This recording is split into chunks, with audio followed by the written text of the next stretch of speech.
बिस्मिल्लाहिर्रहमानिर्रहीम। आज हमारे साथ पाकिस्तान की एक ऐसी शख्सियत मौजूद है जिनको हम बचपन से देखते आ रहे हैं और बड़ा एडमायर करते थे और बड़ी ख्वाहिश थी उनसे मुलाकात की। तो आज खुशकिस्मती है कि आज वो हमारे साथ मौजूद हैं और हम जो उनसे सीखा, जो उनकी तहरीरें पढ़ी, जो उनके ड्रामे देखे, उनके लिखे हुए, तो वो पाकिस्तान की तारीख का एक हिस्सा है। और यकीनन आप सब जानते होंगे, हमारे पाकिस्तान के लेजेंडरी मज़ार निगार डॉक्टर यूनुस भट्ट साहब इस वक्त बात आज की में हमारे साथ हैं। उनसे आज की बात होगी और बड़ी मज़ेदार बातें होने वाली हैं। तो आपने ये प्रोग्राम जरूर देखना है और पूरा देखना है ताकि आपको पता चल सके मज़ार निगारी है क्या, या जिंदगी के उतराव चढ़ाव के बाद इंसान इतनी बड़ी शख्सियत कैसे बनता है। डॉक्टर साहब बहुत बहुत शुक्रिया आपका। बहुत शुक्रिया, बहुत मेहरबानी। और मैं ये जरा नाज़रीन को वाज़ेह कर दूं कि ये बचपन से जो देखते आ रहे हैं ना, तो उस वक्त मैं भी बच्चा था, ये भी बच्चे थे, हॉस्टल में देखा करते थे एक दूसरे को। ये डॉक्टर साहब इस तरह था, जो मैंने बचपन से कहा कि डॉक्टर साहब उस वक्त डॉक्टर बन चुके थे, तो हम के हॉस्टल में थे, तो डॉक्टर साहब वहां बैठा लिखा करते थे। उनसे डॉक्टर साहब की हमारी जान पहचान तो नहीं थी, हम दूर से देख के गुजर जाते थे कि यार ये बंदा बड़ा यार हर टाइम लिखता ही रहता है। तो डॉक्टर साहब कैसा सफर है डॉक्टर हॉस्टल से, फिर आप क्या हॉस्टल जो है, अभी हम बात नहीं कर रहे थे जी जी, तो मुझे हॉस्टल हमेशा फैसिनेट करता है। मुझे लगता है हॉस्टल का जो मॉडल है ना, वो जन्नत से है ना लिया गया है, इंस्पायर हुआ है कि उसमें सारे नौजवान रहते हैं और एक जैसे होते हैं और वो एंजॉय करते हैं। क्योंकि जन्नत का कॉन्सेप्ट भी है कि यहाँ वहाँ सारे नौजवान होंगे, सारे हम उम्र होंगे। बस हॉस्टल में जो है ये होता है कि सुबह से सवेर तक, बल्कि सुबह से शाम तक आता ही आता है, आती कोई नहीं बॉयज हॉस्टल में। जन्नत में ये है कि वो हूरें भी आती हैं, तो इसलिए जन्नत फिर बहुत अरफा आला है, लेकिन उससे इंस्पायर होकर जरा ना हॉस्टल बना हुआ है। अच्छा, ये डॉक्टर साहब ये बड़ी खूबसूरत बात की, मैंने भी बड़ी जिंदगी हॉस्टल में गुजारी है, तो वाकई आपकी बात ठीक है कि सारे ना को फिक्र होती है। अगर मैं आपकी बात को थोड़ा आगे बढ़ाऊं कि ना को फिक्र है, पैसे घर वालों से आने हैं या दोस्तों की जेब से ले लेने हैं, कोई गम नहीं, कोई परेशानी नहीं, कोई फिक्र नहीं। और बड़ी ट्रेनिंग होती है। हाँ जी, हॉस्टल में जो है तब लाइन लगने की वहां आदत पड़ती है, क्योंकि एक बाथरूम होता है। सारों ने 8 बजे क्लास है तो 7:45 बजे सबने उठना है और फिर लाइन लग जानी है हॉस्टल की। तो सर ये मतलब बात तो ये भी होता है ना कि हॉस्टल में आप गए, वॉशरूम से किसी ने दरवाजा खोल दिया, अक्सर कुंडियां नहीं होती। उसका हमने ये जो तोड़ निकाला हुआ था कि हम अंदर गाते रहते थे। अच्छा अच्छा। और उससे ये नहीं पता चलता था कि अंदर कोई नहा रहा है, ये भी पता चलता था कि आजकल उसके हालात कैसे जा रहे हैं। जो गाना सुन रहे हैं, जो गाना गा रहे हैं, उससे अगर अताउल्लाह ईसा खेलवी को गा रहा है जी, तो लग रहा था या तो सप्ली आई है या महबूबा भाग गई है। अच्छा, कुछ न कुछ हुआ है। तो डॉक्टर साहब हॉस्टल की लाइफ को एंजॉय किया, वो तो डॉक्टर बनने के बाद, उससे पहले आप राइटिंग में आ गए। हालांकि एक डॉक्टर, अगर जिस तरह आप खुश मजाज हैं और अच्छा लिखते हैं, डॉक्टर बंदे थे बड़े पैसे ना छापते, मतलब लोगों से बच्चा हुआ मेरा प्यारा बच्चा जैसे डॉक्टर करते हैं, तो वो आप तो लतीफे सुना की उनको बड़ी अच्छी थी। मैं जो है ये हुआ कि उस दौरान ही मैंने कुछ अरसे के लिए पीटीवी पे प्रोग्राम किया पंजनद। अच्छा, दिलदार भट्टी साहब डेथ हुई तो उन्होंने मेरे जिम्मे लगा दिया, अच्छा, कि उसको कंटिन्यू करें। तो उसके बाद मैं जब उसमें आउटडोर में बैठा करता था साइकेट्री वार्ड में, तो सारे जो लोग थे ना मरीज, वो कहते थे नुस्खा रहन दो, लतीफा सुनाओ। जिसका आप मुझे पढ़ने का कह रहे हैं। तो डॉक्टर साहब ये मतलब मेडिकल बड़ा खुश्क सा, डॉक्टर थोड़े से खुश्क से होते हैं, सारी रात पढ़ना, प्रॉफ आ गया, ये आ गया, फिर अगर हाउस जॉब में चले गए तो सारी 26 घंटे ड्यूटी, 24 घंटे ड्यूटी, 36 घंटे ड्यूटी। उस दौरान फिर लिखना या इस तरफ सोचना बड़ा मुश्किल होता है। मेरा जो होता था, जब भी इम्तिहान होता था ना, तो मेरी जो है अट्रैक्शन ये होती थी कि जब इम्तिहान ये पेपर मैंने दे के आना है ना, आगे मैंने एक आर्टिकल लिख मारना है। अच्छा, ये मेरी एक्साइटेशन होती थी कि मैंने लिखना है आगे, ये मेरा रिवॉर्ड होता था। अच्छा, उस मेहनत का अपने आप को रिवॉर्ड देते थे। क्योंकि रात को मैं होता था कि कोई नहीं यार, पेपर सुबह हो जाएगा ना, फिर लिखूंगा, ऐसे ज़हन में ख्याल आने। क्योंकि मेडिकल ऐसा प्रोफेशन है, उसमें डॉक्टरी में जाने के लिए पढ़ना पड़ता है, फिर डॉक्टर बनने के लिए पढ़ना पड़ता है, फिर डॉक्टर रहने के लिए पढ़ना पड़ता है। बहुत से बच्चे जो इससे कहीं ये ना हो कि डीमोटिवेटेड हो जाए कि नहीं जी हमने डॉक्टर नहीं पढ़ना, पढ़ना बहुत पड़ता है। नहीं, जो है आपने जब बड़ा काम करना है तो फिर उसके लिए ज़हनी तौर पे तैयार रहे ना जी। अच्छा डॉक्टर साहब, कहीं जिंदगी के बाकी बातें हम सिलसिला जारी रखेंगे, लेकिन चूंकि बात शुरू हो रही थी, जिंदगी के किसी हिस्से में ये ख्याल नहीं आया कि राइटर बनने के, अगर मैं डॉक्टर ही, प्रोफेसर या कोई बड़ा डॉक्टर, जिस तरह बहुत पैसे कमाई की लिहाज से मैं बात कर इसका बहुत मजेदार वाकया है जी। हुआ ये कि साइकेट्री में उस वक्त एक जो है ना स्टूडेंट चेंज एक प्रोग्राम था। अच्छा। तो प्रोफेसर जो तरीन साहब थे वो रिकमेंड कर देते थे, जिसने उनके यहाँ काम किया होता था, तो उनको बाहर जो थे ना एक्सचेंज बेस पे लंदन में जो साइकेट्री डिपार्टमेंट था वहां उसको जॉब मिल जाती थी। अच्छा। तो मेरे जो है तरीन साहब से बड़े अच्छे तल्लुकात थे, सारा वो एक प्रोसेस था। तो मेरी जो है वो प्रोसेस हो रहा था और मैं किसी वक्त भी जा सकता था। अच्छा। इस दौरान मेरा गला खराब हुआ और मैं जो है ना वो गला चेकअप कराने के लिए, क्योंकि उस वक्त अर्ली लाइफ थी, तो दोस्त डॉक्टरों के पास ही जाते थे, प्रोफेसर के पास ही, जो जानते हो, ताकि पैसे न मांगे। सर्जिमेट में जो है ना हमारे प्रोफेसर थे, तो जाहिद अमीर साहब, अच्छा, उनके पास गए। तो बाहर रिसेप्शनिस्ट जो है उसने कहा कि जी मैं अंदर मैसेज भेजती हूँ, तो अब वेट करें। मैसेज भेजा, उन्होंने मुझे अंदर बुला लिया। जब मैं अंदर गया तो उन्होंने पहला मैसेज इंटरकॉम पे मैसेज दिया कि हुण किसी मरीज को नहीं भेजना, कुंडी ला के दराज चो कड़ियां अपनी गजलां। कहते यार बस कोई सुनने वाला ही नहीं है, शुक्र है तू आ गया, अदब सुनास आदमी है, ले जरा सुन। वो पौना घंटा मरीज बाहर इंतजार कर रहे हैं, वो गजलां सुना रहे हैं। ते मैं विजुलाइज कर रहा कि आज तो 8 साल बाद मैं भी इत्थे प्रोफेसर बन के इस चेयर ते बैठे होना है, ते मरीज वेख रहे होना है, फिर कोई मैनू मरीज उन्होंने मैं कुंडी ला के ते मरीज नू अपनियां जड़ियां तहरीरां सुना रहा होना। लो जी, उस दिन ने मेरी जिंदगी में एक चेंज ला दी। मैंने फैसला कर लिया कि मुझे नहीं बाहर जाना पढ़ने के लिए। अच्छा, ये उस दिन आपने डिसाइड किया कि मुझे जो है मैं गजल ही सुनाऊंगा। हाँ, मैं एक जिंदगी है, आदमी वो करे जो करने को उसका दिल चाहता है। वाह वाह वाह। और मेरे नजदीक कामयाबी क्या है? कामयाब आदमी वो है जो वो काम कर रहा है जो वो करना चाहता है, चाहे वो जूतियां बना रहा है, चाहे वो झाड़ू दे रहा है, या वो प्राइम मिनिस्टर है, मैटर ही नहीं करता। सक्सेस ये है कि वो काम कर रहा है जो वो करना चाहता है। हाँ, और सक्सेस मिलती भी उसी में है। तो जिस काम में आप जो दिलचस्पी जिसमें होगी या शौक होगा, फिर थकेंगे भी नहीं उसमें। थकेंगे भी नहीं। और ये भी एक है ना कि आप, अल्लाह ने आपको किस काम के लिए बनाया, तो उसका एक लिटमस टेस्ट है। हाँ। कि जो काम करते हुए आपको थकावट ना हो, बल्कि वो काम करने के बाद जब आप उठे तो आप फ्रेश हो, ज्यादा एनर्जी फील करो।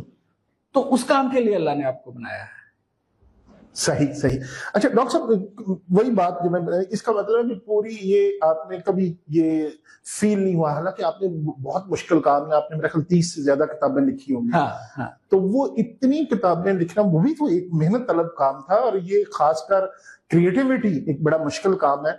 तो वो पढ़ना तो फिर भी आपको उतना पड़ा, लिखना भी उतना ही पड़ा। वो तो शायद आपने इम्तहान देते तो शायद कम इम्तहान देने थे, तो आपको मेहनत उतनी करनी पड़ी। लेकिन इसमें आपके बकौल कि आपका शौक डेवलप हो गया, फिर उस दिन के बाद हुआ या बचपन से शौक था? नहीं, लिखने पढ़ने का तो मुझे बचपन से शौक था। अच्छा। हाँ, वो मैं शुरू से ही जो है ना लिखा पढ़ा करता था। मैं बहुत एक्सप्रेसिव वर्बल नहीं होता था, जो है ज्यादातर मैं रिटर्न एक्सप्रेशन था मेरा। लेकिन उस दिन मैंने ये फैसला किया कि मुझे जो है मार्सी साइट के लिए जाना है कि नहीं जाना। अच्छा, वो बाहर जाने का। तो गुजरांवाले से पहले वहां तो मतलब काफी पलवानी शलवानी और फिर लिखन लिखान पढ़ने वाला, लेकिन खासकर जुगता शुगता भी गुजरांवाले से बड़े फनकार पैदा हुए। तो वो कोई खास वजह गुजरांवाले की मिट्टी में या आबोहवा में कोई ऐसी तासीर है?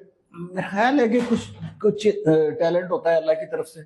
अच्छा। और जो है वो आपको एक राइटर बनने के लिए 3-4 चीजें चाहिए होती है। पहले तो होता है कि आप बेसिक टैलेंट हो अल्लाह की तरफ से, उसके बाद ये होता है कि आप हार्ड वर्क करें, फिर नॉलेज, जितना उस पर ज्यादा पढ़ सकें, और फिर आपका ऑब्जर्वेशन, मुशाहिदा, जिससे आपके यहाँ दानिश आती है, तो ये सारे कंबो होता है। अच्छा डॉक्टर साहब, लिखने के लिए पढ़ना ज्यादा जरूरी है या ऑब्जर्वेशन आपकी ज्यादा जरूरी है? सारी चीजें एक मिल के जो है ना, पढ़ना जो है वो भी आपको अपडेट करता है। जी जी, सॉफ्टवेयर अपडेट होना है ना। जी जी, और दूसरा सॉफ्टवेयर नहीं जेड़ा अपडेट होने तो बाद बंदे दा प्रेस कॉन्फ्रेंस करने को दिल करता है। अच्छा एक सॉफ्टवेयर वो भी होता है ना, जो अपडेट होते ही बंदे का प्रेस कॉन्फ्रेंस करने को दिल करता है। तो आपका मतलब आपने बड़ा लिखा, तो कभी ये नहीं हुआ कि सॉफ्टवेयर अपडेट करने की किसी को जरूरत पेश आ गई हो? असल में मेरा जो था, एक जमाने में मैं कॉलम लिखा, तो वो गुलाम दस्तगीर खान साहब, जो खुर्रम दस्तगीर है ना, उसके वालिद के बारे में, तो सुबह के टाइम जिन्होंने पढ़ा तो उन्होंने सारों ने, खान साहब ने भी दाद दी कि बड़ा अच्छा लिखा। शाम को जब समझ आई तो सारे गुस्से में थे। तो मुझे शुरू से अंदाजा था कि मेरा जो अंदाज़े तहरीर है उसमें जो है ना, वो फौरन तो सियासतदानों को समझ नहीं आना, देर में समझ आएगा, तब तक गुस्सा उतर चुका होगा, लेकिन कभी कभी समझ आ भी जाता। अच्छा डॉक्टर साहब, आपने जब लिखना शुरू किया उसमें आप मतलब मजाक की तरफ आए आप, लेकिन उसके बाद आप टीवी की तरफ भी बहुत ज्यादा आपने मतलब ऐसे ऐसे जो रिकॉर्ड तोड़ किस्म के, मतलब जिन्होंने रिकॉर्ड बनाए, ऐसे ऐसे प्ले भी लिखे जैसे कि फैमिली फ्रेंड है। तो फिर आप हम सब उम्मीद से, कौन सी आपको लगा कि ये जो मैं करना चाहता था, कोई एक ऐसी तहरीर जो मेरा मतलब एक ड्रीम प्रोजेक्ट है, वो कौन सा था? असल में ये एक अल्लाह का अपना एक निज़ाम है कि आप बहुत सारी चीजें जो होती है, आप सोचते हो कि ये मेरी बहुत कमाल चीज है, और उसको कबूलियत नहीं मिलती। और एक चीज जो होती है जिसको ऐसी रूटीन में आप शुरू कर रहे होते हो और वो कबूलियत जो है उसको मिल जाती है। और वो जैसे फैमिली फ्रंट है, वो भी हमने एक रूटीन में शुरू किया, और हम सब एक से जो है वो भी 3 इलेक्शन के लिए 5 हमने एपिसोड करने थे, तो फिर वो 15 साल तक चला गया। तो बहुत सारी चीजें जो है ऐसी होती हैं। हजरत अली ने फरमाया कि मैंने अपने इरादों के टूटने से खुदा को पहचाना। तो इसमें होता है कि शाहकार कुछ भी नहीं होता, शाहकार अल्लाह बना देता है।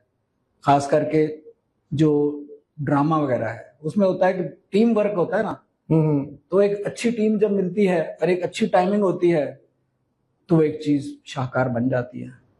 अच्छा डॉक्टर साहब, बचपन से ही मजाक की तरफ आ गए या वैसे रूटीन में आपको कब एहसास हुआ कि you can be a good comic writer?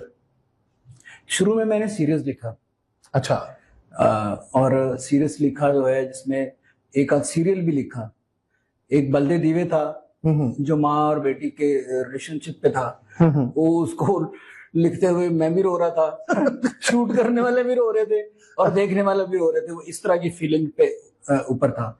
तो मैंने ये सोचा कि मतलब बजाय इसके मैं खुद भी रोऊं, दूसरों को भी रुलाऊं, तो मुझे जो है मजा एक ऐसी फॉर्म है बात करने की कि जिसमें होता है कि बात उसमें भी पहुंच जाती है और इस अंदाज से पहुंचती है कि दूसरे के चेहरे पे मुस्कुराहट भी आ जाती है। तो फिर मैंने बड़ा सोच समझ के ये किया। मैंने कहा मैं पहली दुनिया में इतने दुख हैं तो खुद भी दुखी हो, दूजा भी दुखी दो, फायदा कोई नहीं, कोई फायदा नहीं बजाय सारे। अच्छा डॉक्टर साहब, ये आपको लगा, मैं फिर उसी तरफ आ रहा था, मैं वहीं पे फंसा हूं कि जो आपकी ये इसकी मतलब कमर्शियल साइड है, एज ए डॉक्टर बहुत अच्छी हो सकती है। तो क्या पाकिस्तान में जो राइटर्स को उस तरह मुआवजा मिलता है? अच्छा, जब मैंने इसमें आया था तो मैं तो यही फैसला करके आया था कि मुझे वो करना है जो मेरा करने को दिल चाहता है। ठीक है। तो मुझे पता था कि इसमें कोई मुआवजा नहीं है, कोई इतने पैसे नहीं, कोई इतने पैसे नहीं है। जी जी। लेकिन यह है कि एक रिस्क जो होता है वो मेरे नजदीक जो होता है, अल्लाह ने जो है आपका एक फिक्स डिपॉजिट जो होता है ना, उसमें एक अमाउंट फिक्स कर दी होती है आपके अकाउंट में। हाँ, उसने फिर आपको सिर्फ ये राइट हक दिया है कि आपने उसको कैसे लेना है। आपने उसको अच्छे तरीके से लेना है, आपने उसको इज्जत से लेना है, आपने किसी को धोखा दे के लेना है, आपने किसी को जो है चीट करके लेना है। सिर्फ अल्लाह ने हमें इतना इख्तियार दिया है कि हमने अपनी अमाउंट, जो हमारा रिस्क है, जो हमारे फिक्स डिपॉजिट है, वो लेनी कैसे है। तो इसलिए जो है मैं उस पर तो कभी भी जो है अपसेट नहीं होता, क्योंकि मुझे पता है कि मेरे अल्लाह ने रिस्क मेरा जो है वो उसने देना है। तो इसलिए मैं जिंदगी में जो चीजें करना चाहता हूं, मैं ये कभी भी प्लानिंग नहीं करता कि मैं एक काम कर रहा हूं तो इसमें मुझे फाइनेंशियली फायदा है कि नहीं फायदा।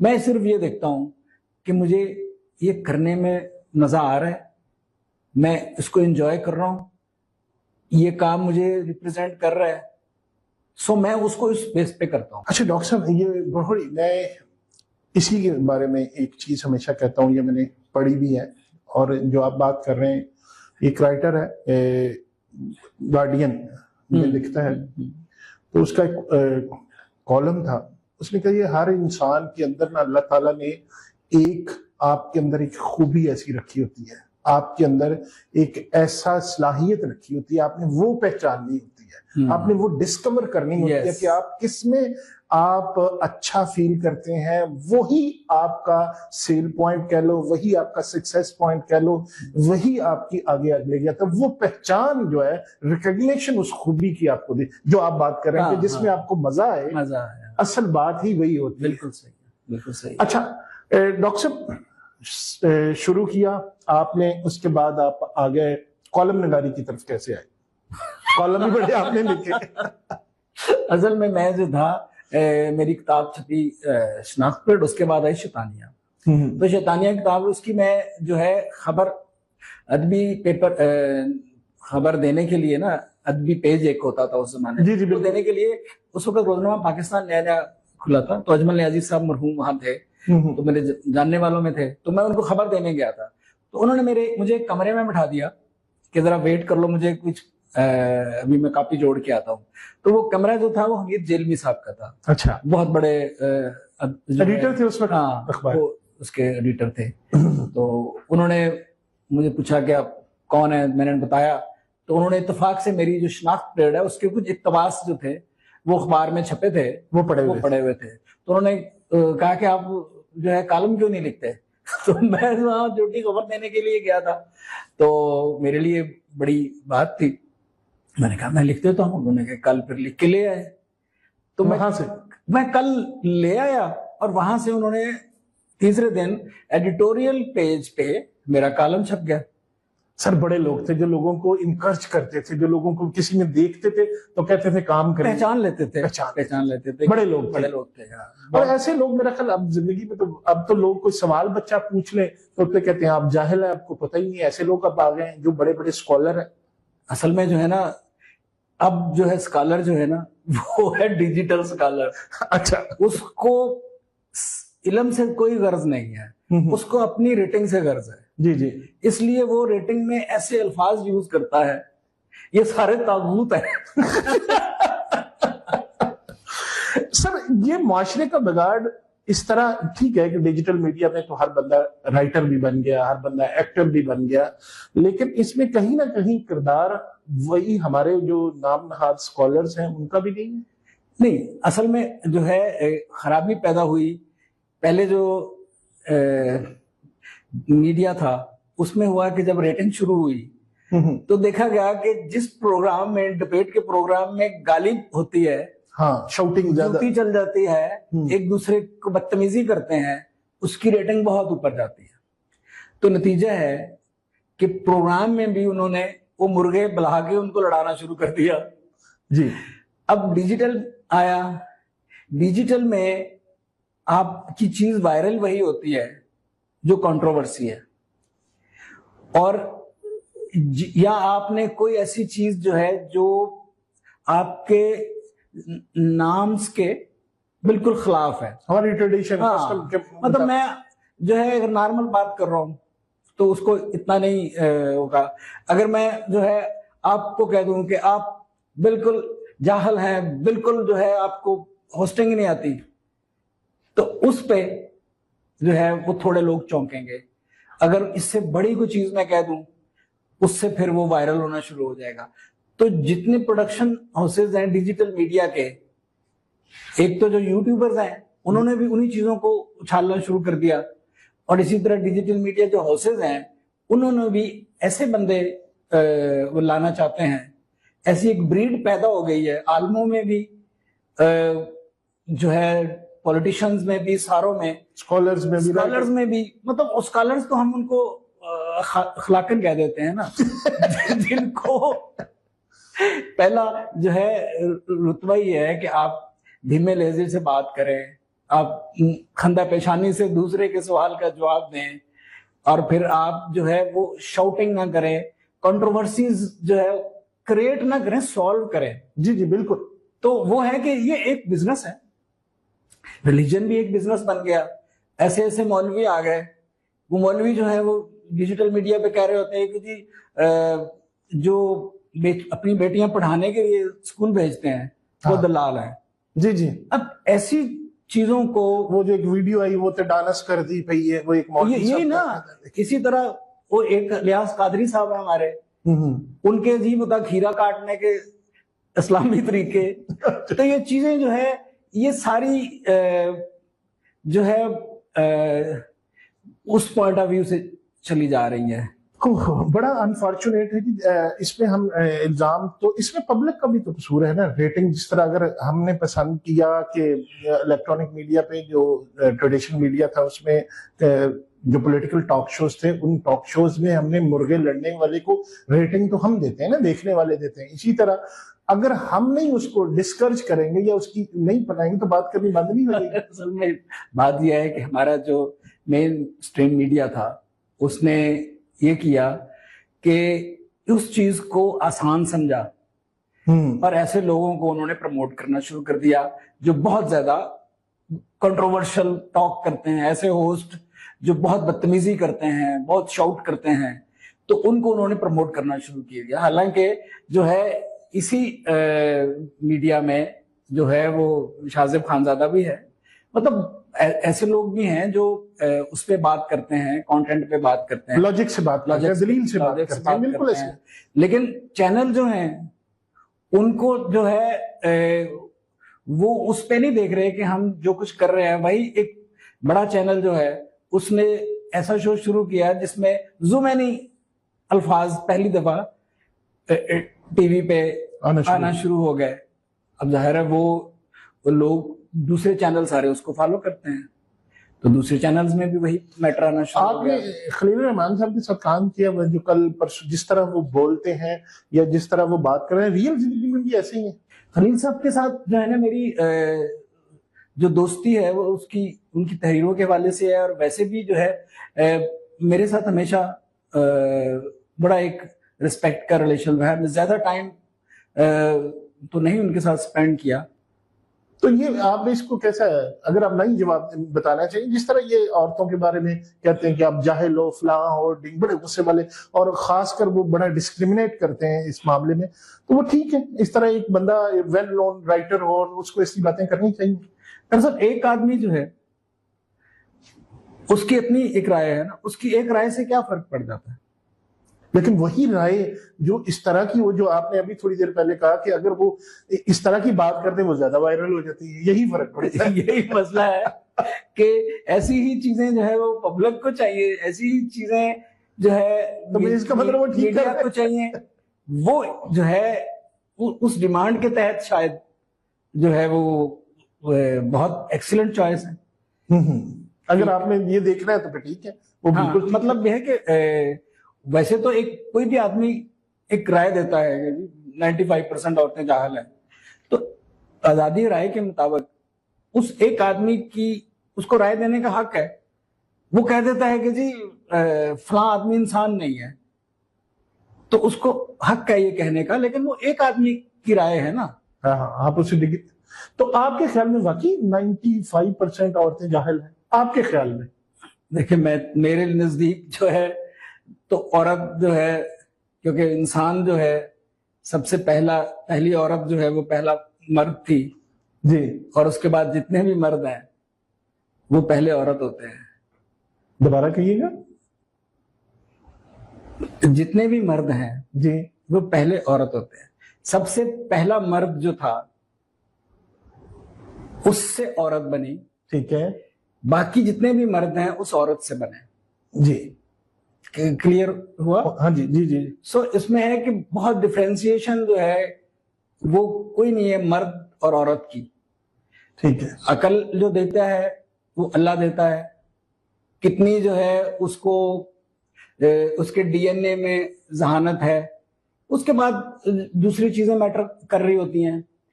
और अगर जो है जहालत का भी एक डेफिनेशन क्या है, क्या उसने एमबीबीएस नहीं किया हुआ या उसने मजहबी तालीम हासिल नहीं की, जाहल कौन है?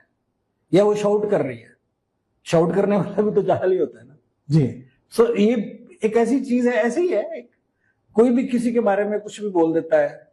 लेकिन आपके नजदीक ऐसा पूरी नहीं? इंसानियत आप कैसे राय दे सकते हैं? आप हस्तियां तो देखे ना, जी जी। कैसी कैसी हस्तियां जो है वो एक औरत है जिनको जन्नत की औरतों की सरदार बनाया गया, वो भी एक औरत है। मतलब ये तो जो है कोई ऐसा डिबेटेबल ही नहीं है बात कि करनी भी नहीं चाहिए, करनी भी नहीं चाहिए। मर्द जाहिल है या औरतें जाहिल है, ये तो बस रेटिंग की चक्कर है। सारा रेटिंग का ही चक्कर। अच्छा डॉक्टर साहब, आपका जर्नी शुरू हुआ कॉल, किताबें जो आपने लिखते हैं बड़े यूनिक से नाम है किताबों के, शैतानियां, शनाख्त परेड, मुज़ाकरात। अच्छा तो ये नाम कहाँ से आपके जहन में आते हैं, कैसे?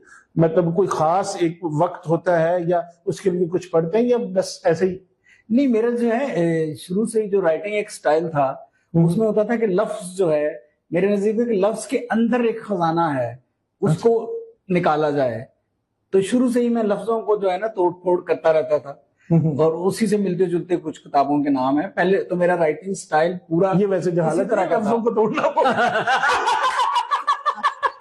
आजादी राय के तहत ये आप कहने का हक है।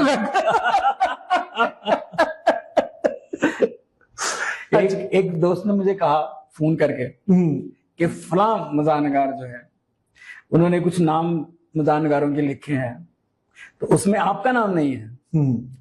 तो आपको तो बड़ा गुस्सा आया होगा। मैं कहा भाई क्यों गुस्सा आया होगा? उसको हक है कि जिसको पसंद करे, जिसको ना पसंद करे। भाई आप जो है जूते लेने जाते हैं तो 20 जूतों में से कौन से आपको पसंद आते हैं? हाँ बिल्कुल, आपकी चॉइस है। बुक स्टॉल पे जाते हैं तो अब एक किताब लेके आते हैं ना, तो हर आदमी को ये हक हासिल है बिल्कुल कि वो कोई भी राय दे। लेकिन ये जो डिजिटल मीडिया और ये दूसरा मीडिया है, इसको उसे इशू नहीं बनाना चाहिए। डॉक्टर साहब तुम इमरान खान साहब के खिलाफ राय दे के देखो तो सही ना। आपका हक सलब हो जाएगा। नहीं, इमरान खान के खिलाफ नहीं, हाँ जी, हक में कहे। हाँ जी, नहीं खिलाफ भी खिलाफ दे के देखिए, आपको मजा आ जाएगा। हाँ हाँ सही है। ये कासिम अली शाह साहब ने एक बात की, उनको मजा आया। उसके बाद और बड़ी साहिल अदीन साहब जो है, ये अदीन साहब, इन्होंने अभी कोई बात की थी, इनकी ट्रोलिंग हुई। इस तरह और भी बड़े जो मतलब बड़े फेवरेट होते हैं, लेकिन आपने बात कर ली। तो इसी तरह अगर आप मोनली के खिलाफ कोई बात करेंगे तो उनके जो सोशल मीडिया पे वॉरियर्स बैठे हुए हैं वो भी आपको, असल में ये जो है ना ये सारे सैलरीड पर्सन है, इनको तनख्वाहें मिलती है, इनको पैसे मिलते हैं, गालियां निकालने के पैसे मिलते हैं। तो कभी सोचा सी गाला कढ़ने पिंडा च बढ़िया कढ़ी दिया सी, मुफ्ती कढ़ी दिया सी, हुन पछतावा नहीं होता कि मेरे बहुत सारे जो है शागिर्द थे, हम सब में से हैं कि जो ट्रेंड हुए थे। बाद में मुझे पता चला कि वो बहुत पोस्टों में चले गए, KPK वगैरह में। अच्छा। तो पता चला कि करना क्या है, करना क्या है, गालियां देनी है, गालियां के पैसे। ਇਹ ਪਿੰਡਾਂ ਦੇ बड़े बच्चे ਐਵੇਂ ਮੁਫਤ ਗਾਲਾਂ ਦਿੰਦੇ ਪਏ ਨੇ, ਉਹਨਾਂ ਨੂੰ ਅੱਜ ਦਾ पता होना सर जिन जिनको ये इसका डिजिटल मीडिया की खबर है वो मुफ्त गालियां नहीं देते। अच्छा, उनको वो जो है ना कमा रहे हैं। हाँ, डिजिटल मीडिया पे इतना ज्यादा जो है वो इसके आपको गंदा मटेरियल है कि आप परेशान हो जाते हैं कि हुकूमत जो है, हुकूमत सिर्फ हुकूमत करने में लगी हुई है। उसको कुछ पता नहीं है कि आम आदमी के साथ क्या हो रहा है और आम आदमी क्या कर रहा है, आम आदमी क्या कर रहा है, हमारी सोसाइटी क्या कर रही है, जी जी, उसके साथ क्या हो रहा है। इनको कोई अंदाजा नहीं है, ना इनका इंटरेस्ट है। इनको सिर्फ इससे गर्ज है कि वोट लेने हैं, हुकूमत करनी है। और आप सब सियासतदानों की बात कर रहे हैं या मौजूदा हुकूमत की बात कर रहे हैं? मौजूदा हुकूमत से लेके ऑलमोस्ट सारे सियासतदान एक जैसे ही हैं। ओके। सारे एक जैसे हैं। इनके जो है ना, वो मैंने लिखा था एक सियासतदान के बारे में कि मैं कि उसको हुकूमत करने के, अच्छी हुकूमत करने के सारे तरीके आते हैं, और तब तक आते रहते हैं जब तक वो हुकूमत में नहीं आ जाता। तो हुकूमत में जब आते हैं तो सब एक है, सब एक है। वो है ना उसमें महमूद अयाज, हाँ, एक ही सफ में खड़े हो गए, एक ही सब में खड़े हो गए महमूद अयाज। ना को बंदा रहा ना को बंदा नवाज। तो ये सारे एक हैं। जो वजीर आजम होता है उसका नाम बदलता है, बाकी सब उसके नीचे जो वजीर होते हैं उनके नाम बदलते हैं। अगर आपसे कहें कि किसी सियासतदान के बारे में 2-3 जुमले जो आपके नजदीक जिस तरह आप लिखते हैं, कोई याद है इस वक्त किसी के बारे में जो आपने अभी बात की, जैसे ऐसे ही कोई? बस इस तरह मुझे जो है ना वो नहीं अच्छा याद आते हैं। अच्छा। तो ये जो दुनिया टीवी में मुज़ाकरात का नाम है, ये आपकी किताब से या वैसे ही उन्होंने कर दिया? मुज़ाकरात मेरी किताब में है। अच्छा।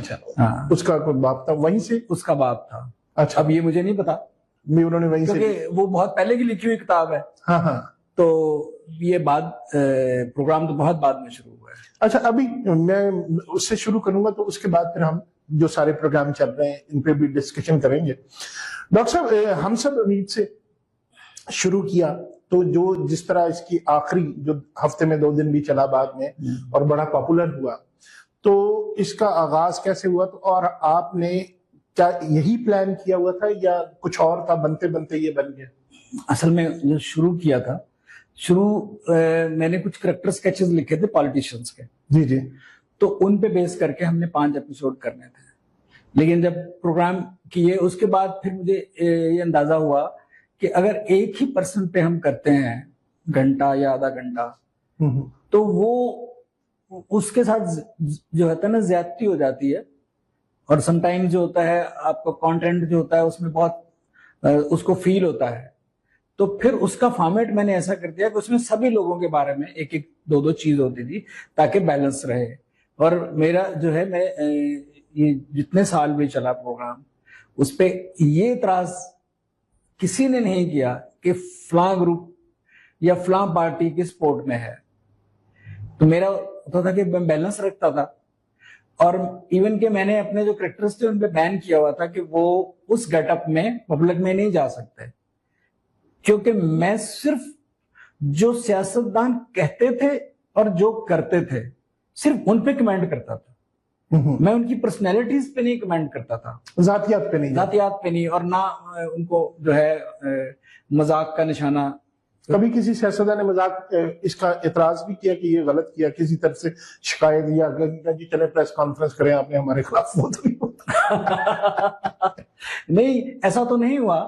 लेकिन मौलाना साहब को शिकायत थी, मौलाना फजलुर रहमान साहब को। जी। तो वो फिर एक गुफ्तगू हुई उनसे, तो उनको वो भी क्लियर हो गया। नए तौर पे सियासतदान जो होते हैं वो ये समझ रहे होते हैं कि ये जो लिखने वाला है ये शायद किसी एजेंडे के तहत काम करता है। वाकई साहब, उनको आपसे क्या शिकायत थी? उनको ये शिकायत थी कि मैं जो है बहुत शैतानियां करता हूं। तो आप उनका ना खाता माशाल्लाह जी।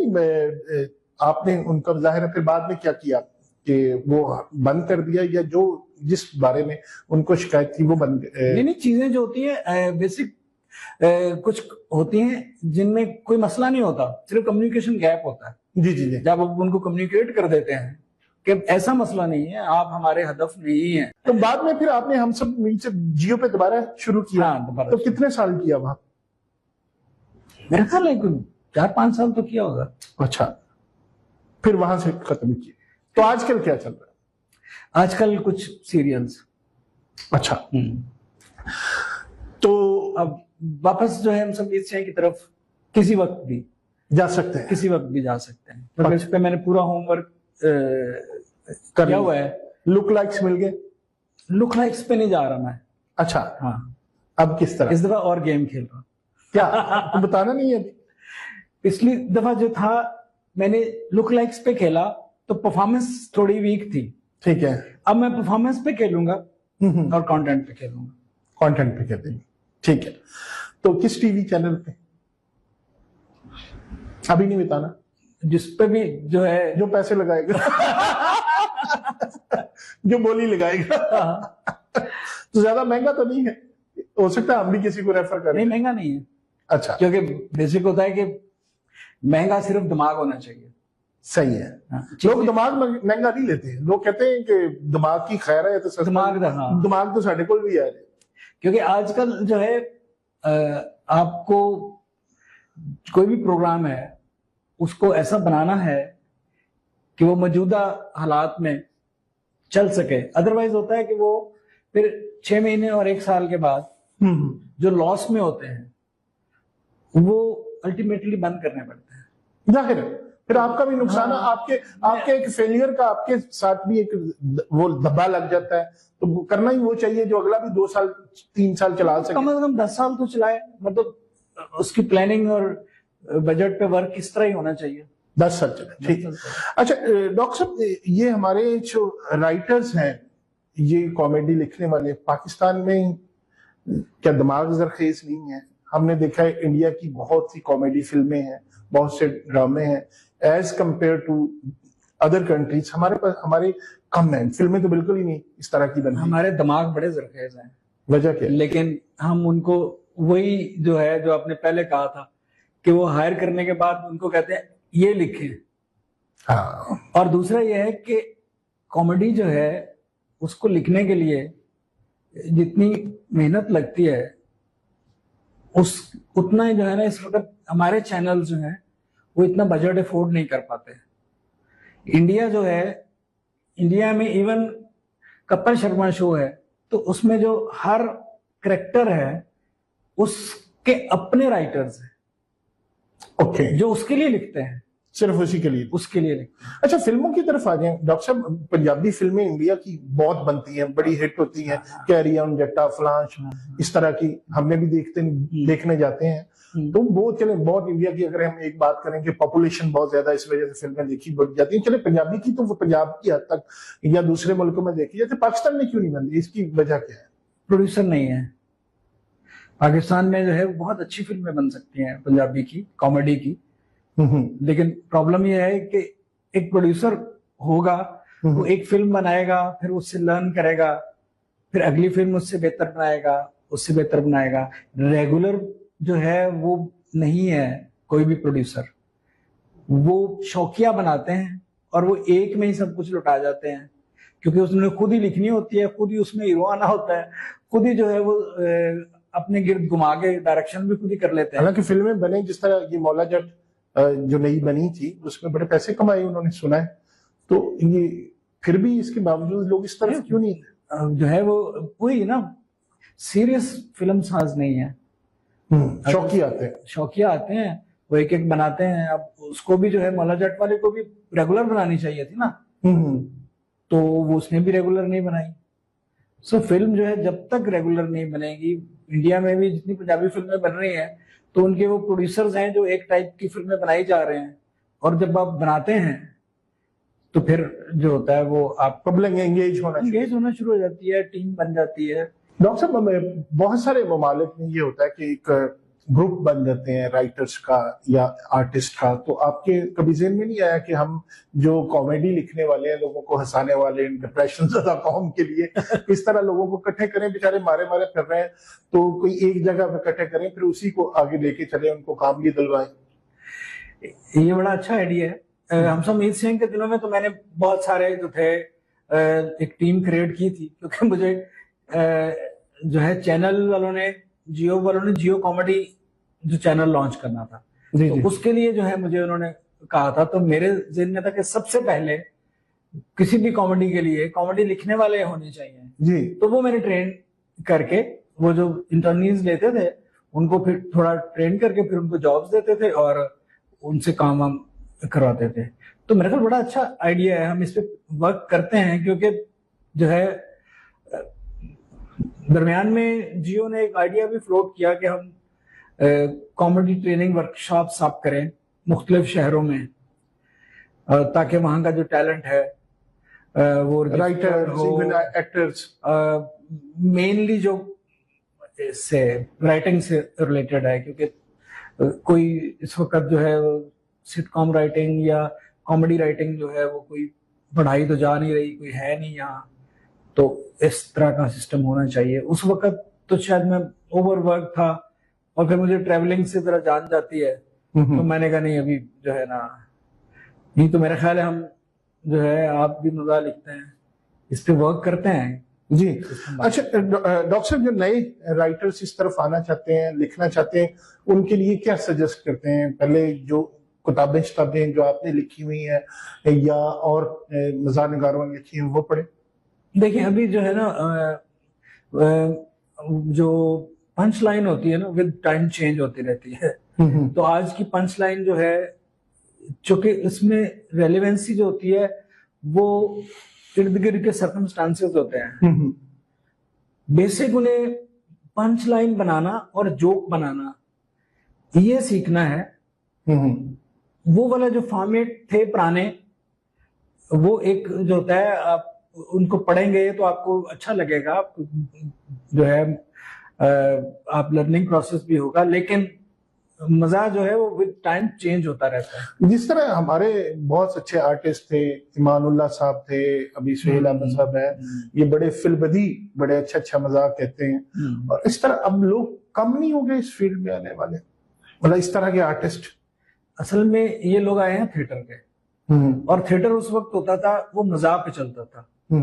जब से जो है वो मुजरों पे चलने लगा है ना, वहां जो मजाक करने वाला है वो जब कोई अच्छा जोक करता है उसको रिस्पांस नहीं आता, जब तक कोई वो फोर्स इशारा नहीं करता या फोर्स जोक नहीं करता, जूम इन नहीं करता, उसकी ऑडियंस जो है ना उस थिएटर की वो बहुत लोअर क्लास हो गई है, जो इस वक्त ये जो कमर्शियल थिएटर है। हालांकि उस वक्त फैमिलीज जाया, उस वक्त जो था वो उसका बहुत लेवल था, कंगले परौने, फलाना ढींगना, बड़े अच्छे ड्रामे, हम नहीं जाते थे देखने। तो अभी वो जो शर्तिया मिठे, शर्तिया क्या कमाल परफॉर्मेंस और टाइमिंग, और बहुत अच्छे रोल अगर उन्होंने किए। इस तरह के आर्टिस्टों को, अब थोड़ी सी हम रैपिड फाइट की तरफ चलते हैं कि डॉक्टर साहब अगर आप रेट करें कि पाकिस्तान के ऑल टाइम जो कह लें कि बड़े अच्छे फिल्बदी जुमला कहने वाले थे, वो कौन आपके ख्याल में, आपको पसंद कौन से? मानुल्लाह, सुहेल अहमद, मस्ताना? 4 जी, अलबेला जी, बाबू बराल, मानुल्लाह और सुहेल अहमद।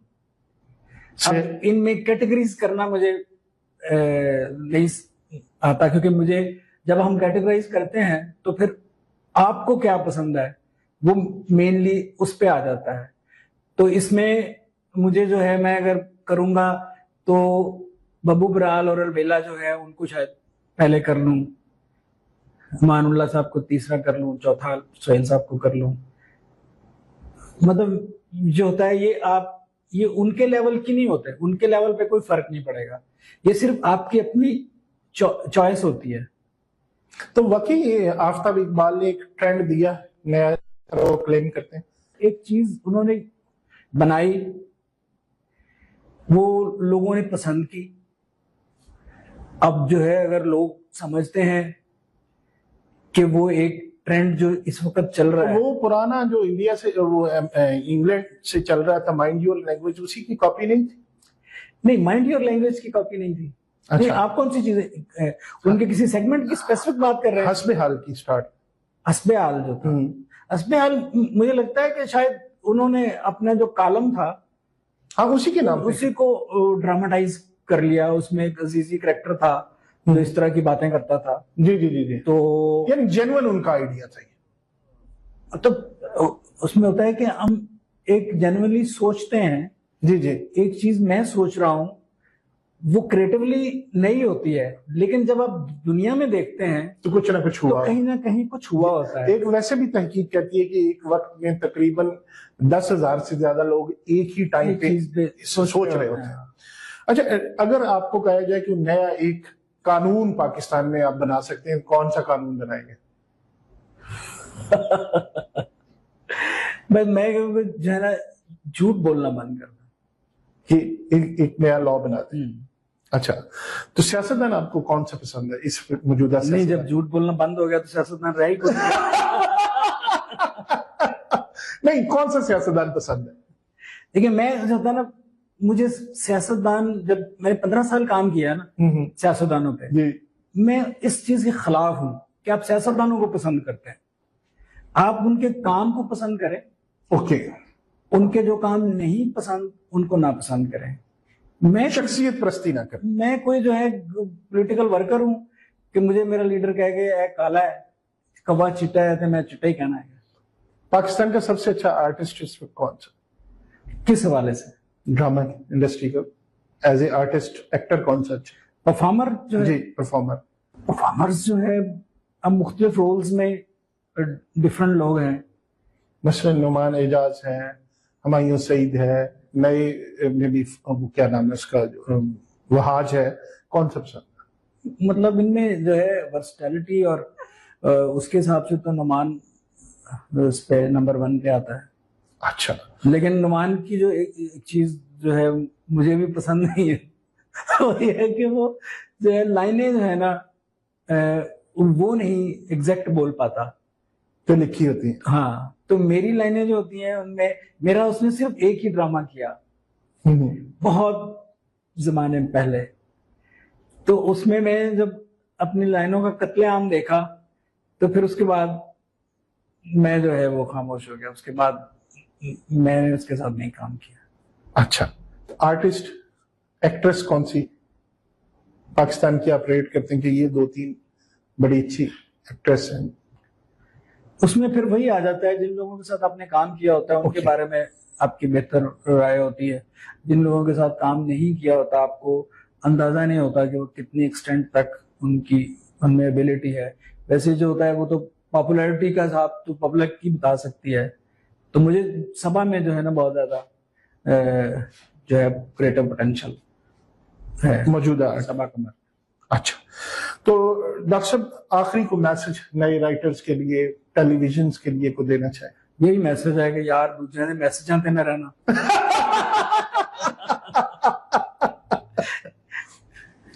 अपना अपना मैसेज बनाओ ते ना दूजे गंदे गंदे मैसेज करो ना कमेंट करो।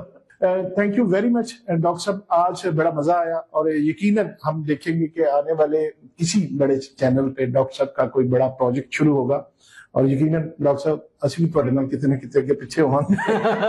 तो इस दुआ के साथ कि डॉक्टर साहब को अल्लाह ताला आगे पीछे होना जाना इस दुआ के साथ कि डॉक्टर साहब को अल्लाह ताला पाकिस्तान को यूं ही हंसता हंसाने वाला काम देते रहे। और वो कहते हैं ना कि जिस तरह मैं बड़ा सीरियस लिखने जा रहा हूँ तो आप मजाही लिखें, लोगों को हंसाते रहे। और आपके लिए ढेरों दुआएं और बहुत बहुत शुक्रिया। Thank you so much. और बहुत कुछ गलबात नईम साकिब के साथ।